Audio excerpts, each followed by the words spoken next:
Shoutout. Shoutout nga pala sa'yo, sir. Na may asawa ka na, tapos pinaglalasahan mo, meron ring asawa. Ano yung minamanitis mo yung potential opportunity? Nababembang balang araw. You take advantage mo kasi yung asawa niya nasa malayo nagtatrabaho. Negative yun, pre. Bola lang yan. Pero baka sakali, no? Baka kasi kumagat.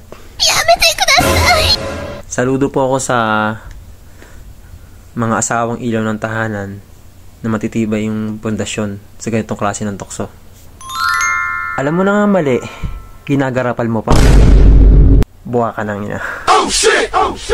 Pare sir, lahat tayo dito sa mundo magiging kwento balang araw. Bola lang yan. Wala ka bang reputasyon sa sarili mo? O sapalaran lang kahit posibleng masira pamilya mo? Normal lang naman yung lalaki tayo eh. Pero ang di normal, may asawa ka na. Saka respeto sa sarili.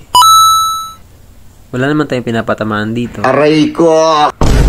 Pero in reality, may mga nakaka-experience nito. Kalmahan mo lang pototoy mo, sir. Huwag masyado maasin kahit maasin talaga amin yan. Kalmado lang ako, content ko lang naman to eh.